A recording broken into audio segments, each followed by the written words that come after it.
Thanks for joining us for another edition of Info Hub Extended.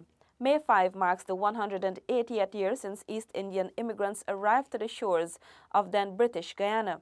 Their arrival has led to what President David Granger described as an enrichment of this nation.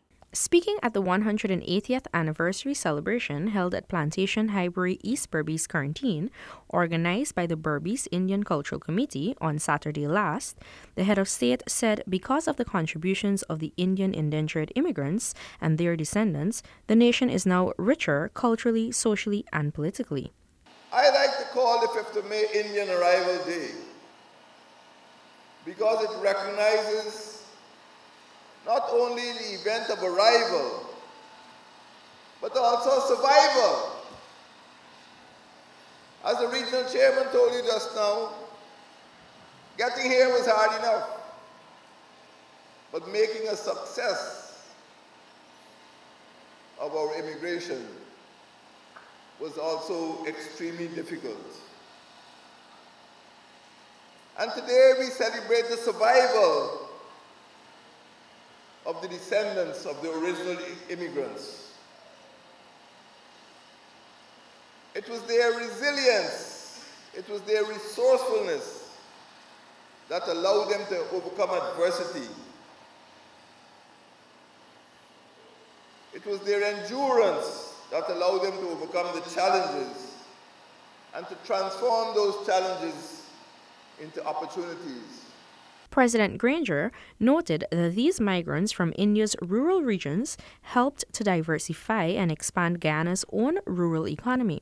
4 particular ways I would like to remind you, my brothers and sisters. The first is the transformation of the economy. To understand Indians in Guyana today, you must understand the India from which they came. India is a very complex country. There are over 2,000 ethnic groups in India, you know. There are over 2,000 ethnic groups in India. Even now, the Indian government recognizes 122 major languages in India. Right now, there are over 650,000 villages in India. Up to now, India, for the most part, is a rural country, and most Indians in India still live in villages. So 180 years ago, there were more people living in villages in India. And that is important for us in Guyana because they brought their customs from the Indian villages and created villages in Guyana based on those customs and culture. So many of the things you found in rural India 180 years ago were transplanted in rural Guyana. From a political point of view, Indians were able to make Guyanese and were able to preserve the rights of Guyanese, not only for themselves, but for all others. And the contributions that they made to the Court of Policy, to the Legislative Council, to the National Assembly, have been able to make the lives of all Guyanese more dignified. Even as the country observes and celebrates the contributions of Indo-Guyanese, the head of state noted that it is important that these observances be used as a vehicle for social cohesion and to promote a greater sense of each other's customs and traditions. Prime Minister Moses Nagamutu and Sita Nagamutu on May 5 joined hundreds in celebrating the 180th anniversary of East Indians immigrants at Pushpanjali 18, which was organized by the Indian Commemoration Trust of Guyana. The Indian Commemoration Trust, in honor of the 180th anniversary of the arrival of Indians to this country, hosted an event, Pushpanjali 18, at the Indian Monument Gardens. The Indian High Commissioner to Guyana commended the trust for keeping the rich culture alive and encouraging youths to integrate it into their daily lives. Your foreparents converted the marshy wetlands invested with leeches, dangerous reptiles, into a fertile and suitable land for growing sugar and rice. They worked hard with their fellow African brothers and sisters and others to make their adopted land a better place for future generations. It is with their contribution modern Guyana boasts of globally well-known brand of Demerara sugar and world-class rums. Today, Guyana is known as Rice Bowl of Caribbean. The credit for all this should go to your ancestors who made it possible with their hard labor and endurance. So it is befitting that the arrival day is being celebrated nationwide and even in North America to pay gratitude and respect to your foreparents. I am certainly happy to be part of such endeavor since your ancestors and my ancestors come from the same Mother India. Your ancestors not only brought expertise and skills, but also a whole lot of cultural traditions and practices to this beautiful country. It is important to preserve them and also practice them.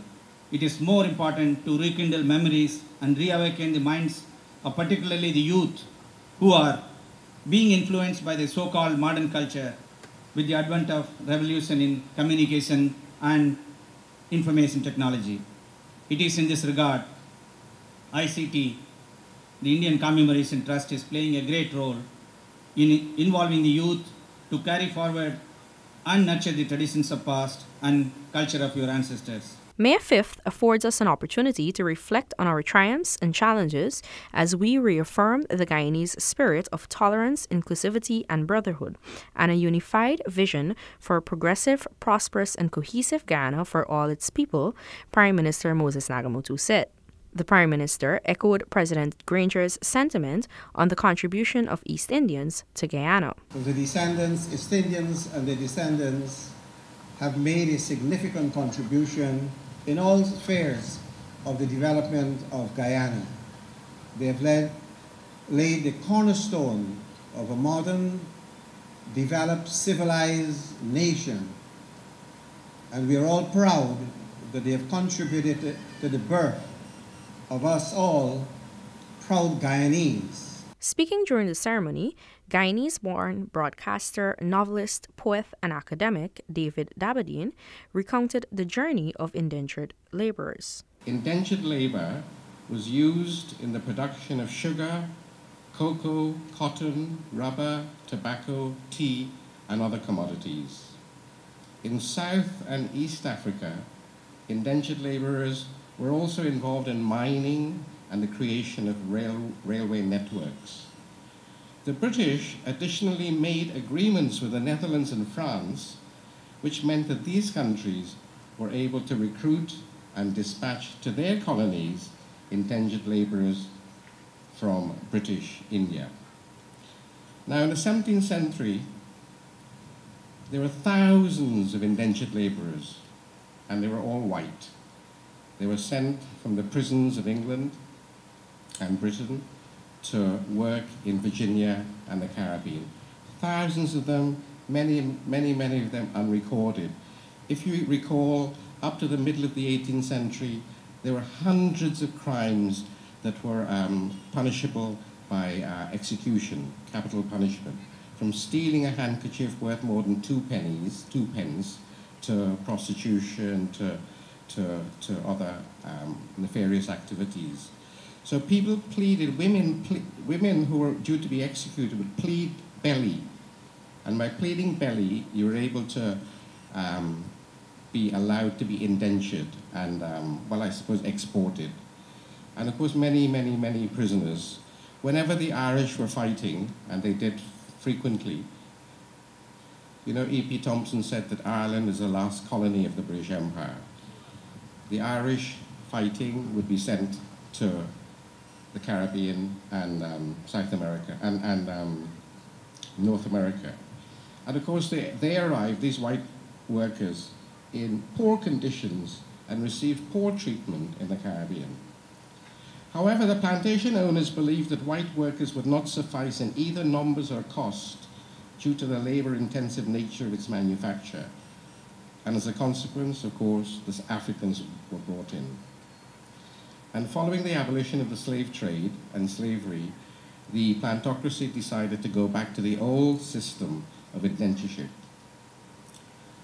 a new form of indentureship. And we tend to forget that long before the Indians arrived, the British had elaborated serious plans to bring the Chinese over in 1811.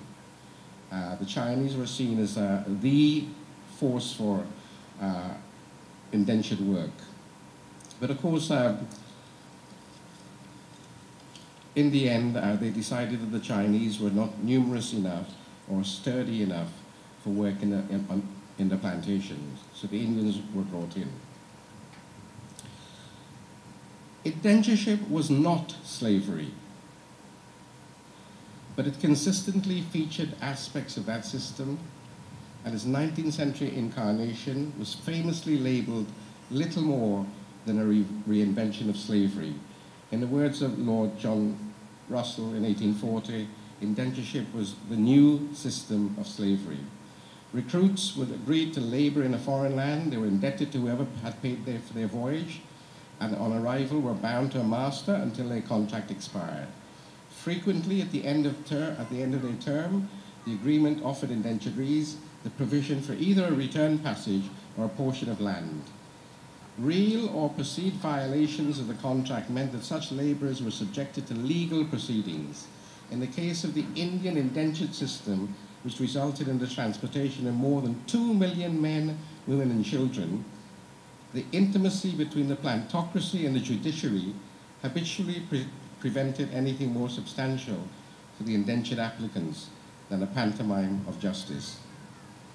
The term, by the way, the term Gladstone coolies is a misnomer that centers the system of indenture and its inception in the Caribbean at the point when John Gladstone, the father of the future Prime Minister William Gladstone, had engaged a Calcutta firm to source Indian laborers for his 2 estates in British Guyana. Because it's a misnomer, because the first Indian indentured laborers had actually arrived at Mauritius in 1834, whilst Gladstone's experiment, quote, experiment in Guyana, took place in 1838. Indians came to form by far the largest group of these workers in the British Empire. But it is important to acknowledge the presence of other groups in the 19th century indenture system. In the Caribbean, indentured laborers from Africa, the American South, and Madeira had arrived in the region from 1834 onwards. In addition, before its abolition in 1917, Indian indentured servants traveled to Australia, Fiji, Malaysia, Burma, South Africa, and Sri Lanka. Within the Caribbean, whilst Guyana and Trinidad received the majority of such laborers, places like Belize, Grenada, Jamaica, St. Kitts and Nevis, and St. Vincent all had indentured populations.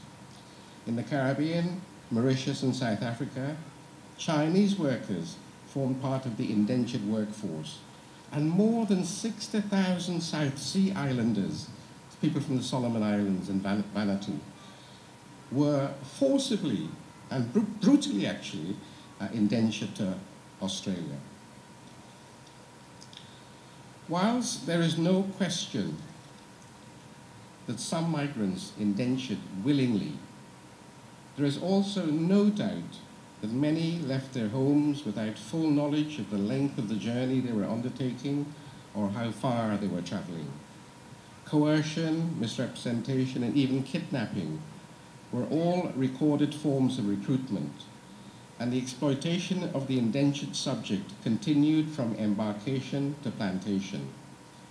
In Jamaica, South Africa, and Australia, racially inspired legislation sought to prevent Indians from settling in those countries after their contracts were completed. And of course, there are many examples of injustice endured by indentured workers in the Caribbean. which of course led to many uprisings. Pushpanjali 18 saw the Indian Monument Gardens transformed into with cultural music, lively dances, and breathtaking performances. As part of the 180th East Indian Arrival Day celebration, a Tasarama competition was held at the Diamond Market Tarmac, where over 10 groups participated. This is the second year that the event has been hosted by RB Dobraj Production. The groups competing were from the East Bank, East Coast, West Bank, and West Coast of Demerara, with at least one group from West Berbice. They vied for over $500,000 in cash prizes and trophies. Minister of Business Dominic Gaskin highlighted the importance of Guyana's rich multi-ethnicity, explaining the competition is one attribute of the East Indian culture. We celebrate Arrival Day knowing that Guyana is made up of many different people who have come from many different places, and that's what makes this country so special. We share each other's culture, and we share each other's food, and we share each other's company.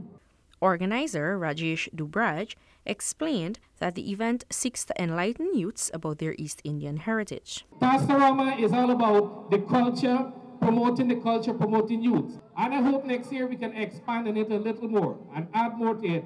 I want to see a Maharaja and a Maharani competition as well. I want to do a Loji competition. Today, we must look back and we must tell ourselves we're East Indian, we're Guyanese, and we serve this country, we build this country, and it belongs to we. The event also included several dance pieces by members of various troops, tradition Indian delicacies, and a Mehendi designing camp. You are watching another edition of InfoHub Extended, where we looked at the activities that formed this year's observances for Indian Arrival Day. Thanks for watching. Do join us again. Bye.